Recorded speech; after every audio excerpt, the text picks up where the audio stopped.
ఏమండి thank you.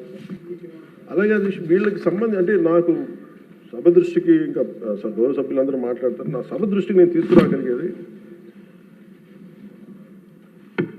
ఇప్పటికీ కూడా వాళ్ళ సభ్యులు తక్కువ 11 మంది అయినప్పటికీ కూడా వాళ్ళు ఒక 1100 మంది ఉన్నట్టుగా వాళ్ళు మాట్లాడుతూ ఉంటారు. అంటే మనం ఎందుకనంటే వాళ్ళు చెప్పిన దాన్ని చాలా బలంగా నమ్ముతారు. మనం చేసే పనులు మనం చెప్పుకోలేం, మనం చేయడానికి సంకోచిస్తున్నాం ఏంటో తెలియదు. కానీ వాళ్ళు చూడండి, ఇందాక నేను చెప్పింది మీకు, when we are irresponsible, our NDA alliance is so responsible, reliable and reasonable government, while they are irrational, irresponsible and abusive group. వీటన్నిటి మధ్యలో మనం కూర్చోబెట్టి మనం ఏదైనా మాట్లాడాలి అంటే మనందరం కూడా ఒక ఏకాభిప్రాయం మీద ఒక ఏకత్వం ఉండాలి అనేది నేను మనస్ఫూర్తిగా సభ్యులందరినీ కూడా నేను కోరుకుంటా ఉంటాను. అంటే వాళ్ళు చూడండి, ఆర్టికల్ 21 కాన్స్టిట్యూషన్ ఆఫ్ ఇండియాలో protection of life and personal liberty మాట్లాడితే మేబీ వాళ్ళు ఏమనుకున్నారంటే endangering others life, violating their liberty must be fundamental right అనుకుంటున్నారు వాళ్ళు. ఇది మనం కరెక్ట్ చేయాలి. అలాగే ఆర్టికల్ 19లో 1A all citizens have the right to freedom of speech and expression అంటే వాళ్ళు ఏమనుకున్నారంటే for them it is right to abuse others అనుకున్నారు. ఇవన్నీ కరెక్ట్ చేయాలంటే మటుకు మనం చాలా బలంగా మనలో మనం ఎలాంటి పొరపక్షాలు లేకుండా, మనలో మనకి ఎలాంటి గొడవలు లేకుండా ఉంటే తప్ప ఇలాంటి అబ్యూజివ్ వ్యక్తుల సమూహాన్ని మనం ఎదుర్కోలేము అధ్యక్ష. కల్తీలు వాళ్ళే చేస్తారు, వాళ్ళే బూతులు తిడతారు. ఎలా ఉంటుందంటే హిందీలో చెప్తారు, ఉల్టా చోరు కొత్త వాళ్ళు కూడా అంటే దోపిడీలు చేసే దొంగ పోలీసు వస్తే పోలీసుని దొంగ అని అరిచాడు. వాళ్ళే తిట్టి వాళ్ళే అబ్యూస్ చేసి మళ్ళీ మనం తిట్టామని చెప్తారు. కల్తీలు వాళ్ళే చేస్తారు. కానీ మనం డిఫెండ్ చేసుకోవడానికి irrespective of whether we are from different parties, మనం విభిన్నమైన కుల సమూహాల నుంచి రావచ్చు. కానీ బట్ రాష్ట్ర ప్రయోజనాలకి మనందరం ఒకే గలంతో ఉండాలి. మనస్ఫూర్తిగా మీ ద్వారా నేను అందరూ ఉండాలని కోరుతున్నాను. నాకు మీకు ప్రజల ఆకాంక్షలు ఎలా ఉంటాయో తెలియదు, ప్రజల ఆశయాలు ఎలా ఉంటాయో తెలియదు. మీరు బడ్జెట్ వస్తుంది అంటే అరే మాకు ఏం వస్తుంది ఇందులో కోరుకుంటారు.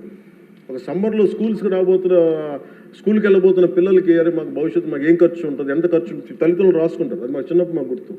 అలాంటిది ఒక బడ్జెట్ వస్తుంది అంటే ఎన్ని ఆశయాలు ఉంటాయి, ఎన్ని కోరికలు ఉంటాయి, ప్రతి గ్రూప్ మాకేమొస్తుంది మాకేముంటుందని అనుకుంటా ఉంటాం.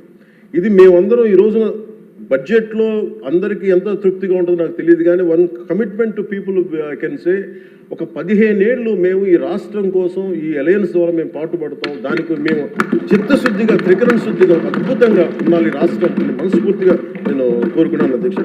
వీటితో పాటు నేను ఒకటి మీ దృష్టికి తీసుకొస్తా ఉన్నాను. బడ్జెట్ లాంటివి అద్భుతంగా చేయడానికి వ్యవసాయానికి సంబంధించి కావచ్చు, లేదంటే అన్ని రంగాలకు సంబంధించి కావచ్చు, పయ్యావుల కేశవ్ గారు ఉన్నారు, అచ్చెన్నాయుడు గారు ఉన్నారు, గౌరవ ముఖ్యమంత్రి గారు ఉన్నారు, అపారమైన అనుభవంతో ఉన్న సభ్యులు ఉన్నారు. ప్రజలు మన నుంచి ఆశిస్తున్న అధ్యక్ష, గొడవలు లేకుండా ఈ అలయన్స్ బలంగా ఉండాలండి. మనం తెలియచేయాల్సింది ఏంటంటే,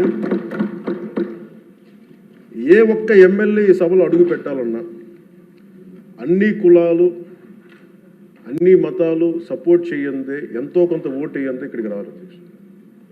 కానీ ఈ మధ్యన పరిస్థితులు ఎలా ఉన్నాయంటే, బయట ప్రత్యేకించి వీళ్ళు చేస్తున్నది, వాళ్ళు ఎలా మాట్లాడుతున్నారంటే ఇష్టం వచ్చినట్టుగా తిట్టేసి కులాలు వెనక దాక్కున్నారు అధ్యక్ష. అది మటుకు ఎందుకంటే నేను ఒక భారత రాజ్యాంగం నేను నమ్ముతున్నాను పెట్టినప్పుడు I'm beyond cost, creed and religion. అది ప్రతి శాసనసభ్యుడి తాలూకు అది ఓత్ అధ్యక్ష.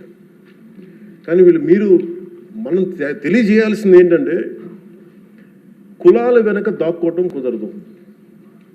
మీరు ఇష్టానికి తిట్టేసి ఇష్టానికి వచ్చి ఏదైనా తిరిగి అంటే మేము కులాల వెనక దాక్కుంటామంటే ఇలాంటి ధోరణి కనుక మనకు ఉంటే ఆంధ్రప్రదేశ్ ప్రజానికం నష్టపోతుంది.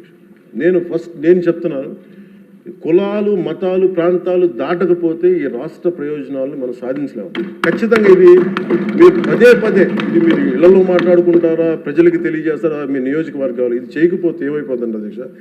విచ్ఛిన్నం, ఇందాక వారి గురించి చెప్పాను, వాళ్ళు విచ్ఛిన్నం చేయడానికి సిద్ధంగా ఉన్నారు. ఇప్పుడు మన ఐక్యత ఉండాలి అని సమాజం కోరుకుంటే వాళ్ళు విచ్ఛిన్నం చేయడానికి సిద్ధంగా. దీన్ని రిపీటెడ్గా కనుక మనం ప్రజల్లోకి తీసుకెళ్ళకపోతే మటుకు మనం ఎన్ని గొప్ప బడ్జెట్లు పెట్టి ఎంత సదాశయాలతో ఉన్నా కానీ quality of thought, quality of behaviour కనుక మనకు లేకపోతే ఇంత బడ్జెట్లు కూడా, ఇంత ఆశయాలతో ఉన్న బడ్జెట్లు కూడా నిష్ప్రయోజనం అయిపోతాయి. ఆ జాగ్రత్తను మనం అందరం తీసుకోవాలి అధ్యక్ష. ఈరోజు మనం బడ్జెట్ గొప్పగా ఉంది అని ముందుకు తీసుకెళ్తున్నాం, కానీ మన బాధ్యత కూడా మనం నిర్వర్తించాలనేది నేను మనస్ఫూర్తిగా సభని కోరుకుంటూ గౌరవ ముఖ్యమంత్రి గారికి అవకాశం ఇచ్చిన మీకు, గౌరవ శాసనసభ్యులందరికీ, మంత్రివర్గానికి అందరికీ ధన్యవాదాలు తెలియజేసుకుంటూ, పర్యాటక రంగాన్ని ప్రత్యేకించి దుర్గేష్ గారి ఆధ్వర్యంలో 20,000 కోట్లు పెట్టుబడులు ఆకర్షించాం. తద్వారా 50,000 మందికి ప్రత్యక్షంగా పరోక్షంగా ఉపాధి అవకాశాలు లభించనున్నాయి.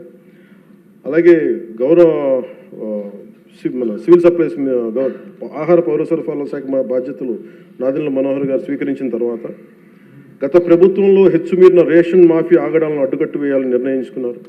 అన్నం పెట్టే రైతులు గత ప్రభుత్వం మిగిల్చి వెళ్లిన ధాన్యం బకాయిలు 1,674 కోట్లు చెల్లించారు.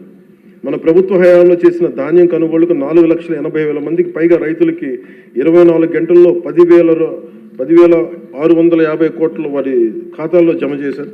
మనస్ఫూర్తిగా ప్రతి వారికి నా ధన్యవాదాలు తెలియజేసుకుంటూ నాకు అవకాశం ఇచ్చి మీ అందరికీ ధన్యవాదాలు సమర్పిస్తున్నాను.